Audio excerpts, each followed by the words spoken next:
Hi there, my name is Cyrus Castellanos, and today I'm going to be performing Sashimi Cashmere by Carolyn Ford.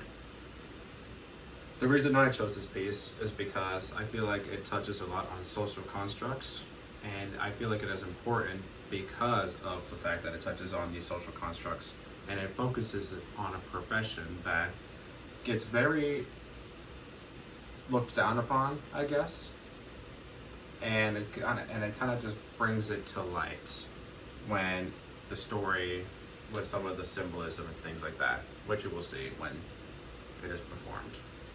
And with that, we'll get this ball rolling.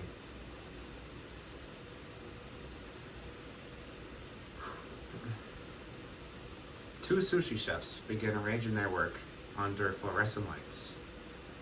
They laid the cold, damp slabs of fish in concentric circles, alternating from tongue pink tuna to opaque white squid.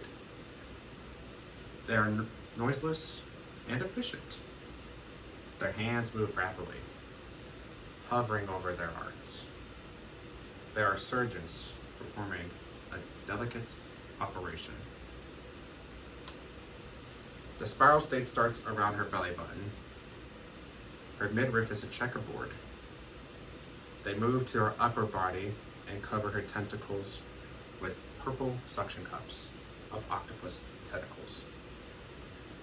Her throat with green shiso leaves, and below her waist they place a small triangle of blowfish, poisonous if improperly prepared where hair should have been.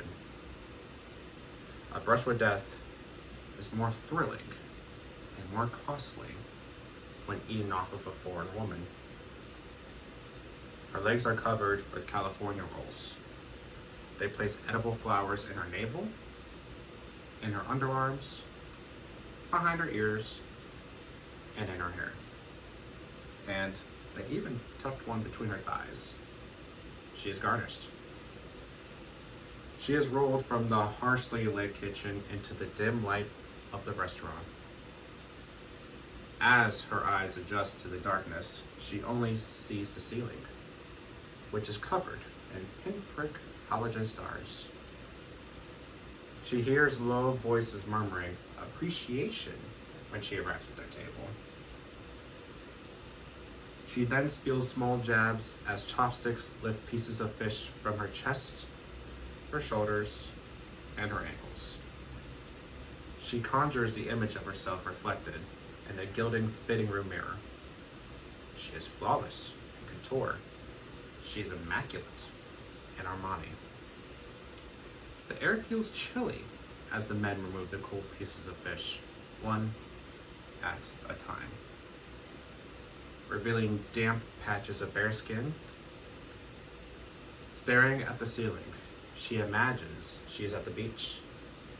She wishes she could smile, but remains expressionless. The raw fish is a blanket. She wants to stretch, to move her legs, but has to wait for the party to finish. The sashimi becomes cashmere against her skin as she thinks of the Calvin Klein sweater dress she will buy tomorrow. The drunken chatter is easy to tune out because she can't understand it. The clicking and probbing of chopsticks are harder to ignore. One misses the blowfish entirely and slides where it shouldn't. Another tries to lift her nipple as though it were a separate piece of edible meat. None of the men enter her field of vision, and as far as she could tell, none try to see her face. She is a table, a plate with a pulse. These men are consuming the most expensive meal in the world. By the end, the artistic arrangement is left to an abandoned and incomplete puzzle. A clap summarizes the end of the party, and she is rolled away.